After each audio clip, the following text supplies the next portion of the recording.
বন্ধুগণ, আগে এই ভিডিওটি দেখে নাও।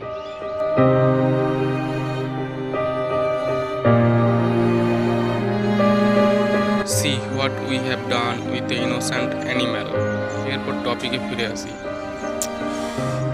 এটা হয়েছে কারণ তোমরা নিশ্চয়ই শুনেছো, কেরালার একটা 400 একরের জঙ্গল কাটা হচ্ছিল। সেখানে এই এই হাতিটা যখন বুঝতে পারে যে এই জেসিবিটা আমাদের হোম, যেটা বাড়ি, সেটাকে ডিস্ট্রয় করার জন্য আসছে, সে নিজের সাধ্যমতো চেষ্টা করে তাদের যে ফরেস্ট সেটাকে রক্ষা করার জন্য।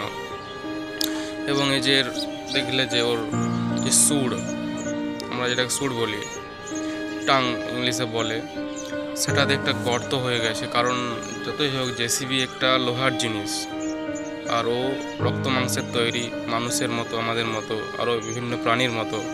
ওদের ক্ষত হয়, ব্লিডিং হয়। সো তার জন্যে ওই জায়গাটা বাজে অবস্থায় চলে যাচ্ছে। আর আমি একটা রিলসে দেখলাম, ফরেস্ট এজেন্সি থেকে ওকে নিয়ে যাওয়া হচ্ছে, তাকে চিকিৎসা করা হবে। এবং এটা শুনে ভালো লাগলো। কিন্তু কারোর বাড়িকে এভাবে নষ্ট করার অধিকার আমাদের নেই।